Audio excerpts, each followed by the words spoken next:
सबको जय मसीह की।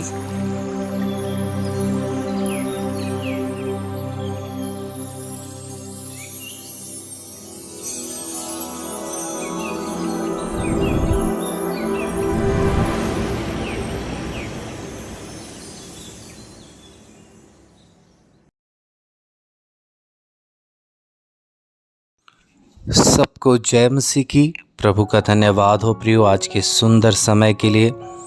और मैं विश्वास करता हूं कि आप सब अच्छे हैं और प्रभु का धन्यवाद इस नए दिन के लिए।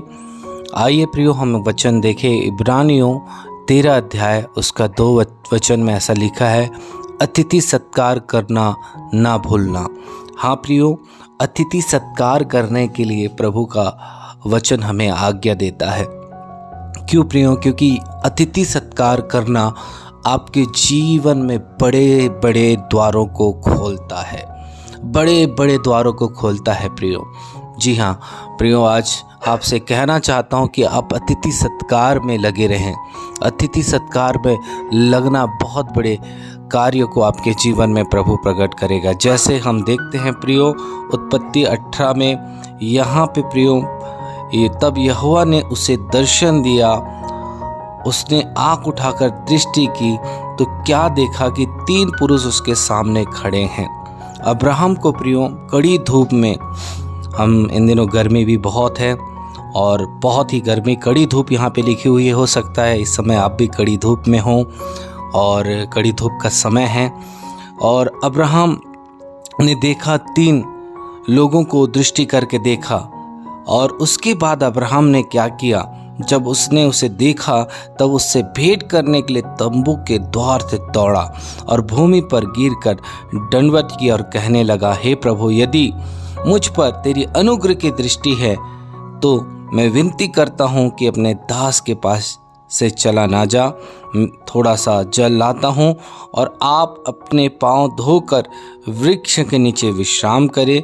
फिर मैं एक टुकड़ा रोटी ले आऊँगा और उससे आप अपने जीव को तृप्त करें, तब उसके पश्चात आगे बढ़ें, क्योंकि आप अपने दास के पास से इसीलिए पधारे हैं। उन्होंने कहा, जैसा तू कहता है वैसा ही कर। हालेलुया। अब्राहम सच में प्रियो, यहाँ पे अब्राहम के लिए तीनों जन अनजाने हैं, लेकिन अब्राहम जो है लोगों की सेवा करने वाला व्यक्ति था। और सच में यहाँ पे अब्राहम ने क्या किया, उन्हें रुकने के लिए कहा और परमेश्वर के लोगों रोटी खाकर यहाँ से आप आगे जाइए। और यहाँ पे उन्होंने कहा, उन पुरुषों ने कहा, ठीक है, तू जैसा चाहता है वैसा कर। तब अब्राहम, देखिए 6 में, तब अब्राहम तुरंत तंबू में सारा के पास गया और 3 सादा मैदा जल्दी से गूंथ और फुलके बना। फिर अब्राहम गाय बैल के झुंड में दौड़ा और एक कोमल अच्छा बछड़ा लेकर अपने सेवक को दिया और उसे जल्दी से उसे पका। तब उसने दूध और दही और बछड़े का मांस उसने पकवाया था लेकर उसके आगे परोस दिया और वे वृक्ष के तले पास खड़ा रहा और वे खाने लगे। हाँ प्रियो, यहाँ पे हम देख रहे हैं अब्राहम ने कैसे उन 3 पुरुषों की अतिथि सत्कार किया, उनके पाँव को धोने के लिए जल दिए, विश्राम करने के लिए पेड़ के नीचे उन्होंने बैठने के लिए कहा, उनका आदर किया और जाकर तुरंत फुर्ती के साथ सारा को रोटी बनाने के लिए कहा और तुरंत जाकर प्रियो अपने दास को सब्जी बनाने का परमेश्वर के लोगों उसको कहा और उसके सामने परोसा। और हम देखते हैं प्रियो, जब वे खाए और खाने के बाद 9 वचन में देखते हैं, अतिथि सत्कार के बाद यहाँ पे वे महान पुरुष कहते हैं, तेरी पत्नी सारा कहाँ है? उसने कहा, वह तो तंबू में है। उसने कहा, मैं वसंत ऋतु में निश्चय तेरे पास फिर आऊँगा और तेरी पत्नी सारा के एक पुत्र उत्पन्न होगा। सारा तंबू के द्वार पर से अब्राहम के पीछे था, सुन रही थी। अब्राहम और सारा दोनों बहुत बूढ़े थे और सारा का मासिक धर्म बंद हो गया था। इसलिए सारा मन में हंसकर कहने लगी, मैं तो बूढ़ी हूँ और मेरा पति भी बूढ़ा है, तो क्या मुझे यह सुख होगा? तब यहोवा ने अब्राहम से कहा, सारा यह कर क्यों हंसी कि क्या मेरे लिए इतनी बूढ़ी हो गई हूँ? सचमुच एक पुत्र उत्पन्न होगा। क्या यहोवा के लिए कोई काम कठिन है? नियत समय में वसंत ऋतु में और तेरे पास फिर आऊँगा और सारा के पुत्र उत्पन्न होगा। और सच में प्रियो, यहाँ पे उन पुरुषों ने सच में प्रभु बात किया अब्राहम से और निश्चय ही एक पुत्र होगा। और सच में सारा बूढ़ी थी, उसका पति बूढ़ा था, लेकिन अतिथि सत्कार करने के बाद परमेश्वर के लोगों ये भविष्यवाणी आई अब्राहम और सारा के लिए। जरा सोच सकते हैं प्रियो, अतिथि सत्कार करने से पहले परमेश्वर के लोगों उन पुरुषों जो स्वयं प्रभु ही थे और प्रभु ने पहले क्यों इन बातों को प्रकट नहीं किया? मैं आपसे कहना चाहता हूं, जब आप अतिथि सत्कार करते हैं, इसलिए इब्रानियों में लिखा है अतिथि सत्कार करना ना भूलना।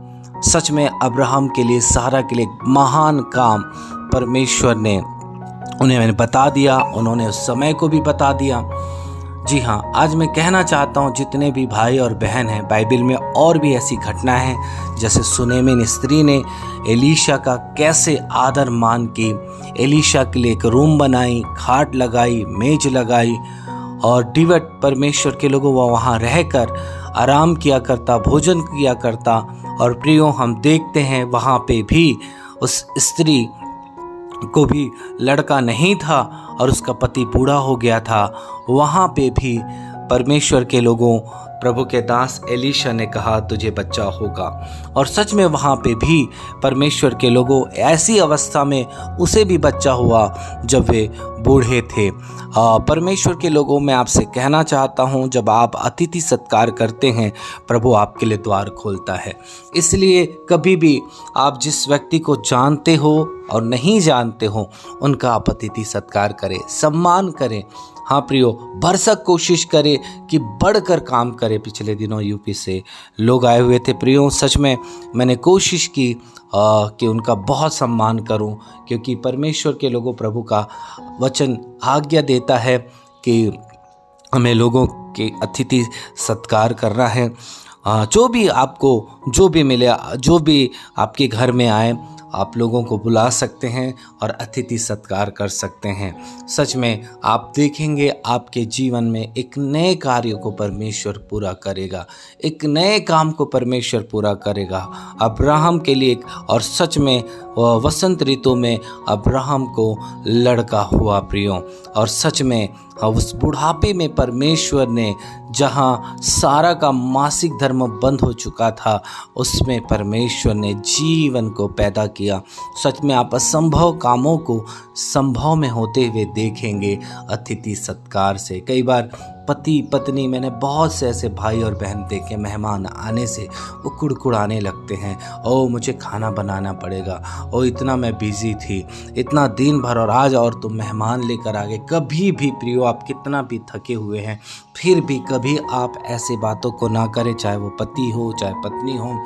आप भरसक कोशिश कीजिए कि हम अतिथि सत्कार करें, क्योंकि ये प्रभु की आज्ञा है। इसलिए वचन कहता है अतिथि सत्कार करना ना भूलना। कई बार लोग भूल जाते हैं कि हमें कैसे अतिथि सत्कार करना है, और कैसे अब्राहम जानता नहीं था कि आज उसके लिए एक बहुत बड़ा काम होने वाला है। अब्राहम ये जानता था कि मुझे अतिथि सत्कार करना है। और सच में प्रियो, अब्राहम ने बड़ी फुर्ती के साथ में उस कार्य को किया, और प्रभु का धन्यवाद, परमेश्वर की बड़ी महिमा और बड़ी तारीफ हो। अब्राहम के जीवन में एक बड़े काम को हम प्रकट होते हुए देखते हैं। पिता, मैं आपका धन्यवाद करता हूँ आज के संदेश के लिए प्रभु। ये सब प्रभु अतिथि सत्कार करने पाए, अतिथियों का प्रभु सम्मान करने पाए प्रभु। इन्हें आप सिखा रहे हैं, आप इन्हें समझा रहे हैं प्रभु, और यकीन करते हैं कि आप इनके लिए भविष्यवाणी के वचनों को आप दे रहे हैं, भविष्यवाणी के वचनों को दे रहे हैं, भविष्यवाणी के वचनों को आप दे रहे हैं। पिता, मैं आपकी बड़ी महिमा करता हूँ, बड़ी तारीफ करता हूँ परमेश्वर। तेरी नाम की बड़ी महिमा हो। दुआ यीशु के नाम से।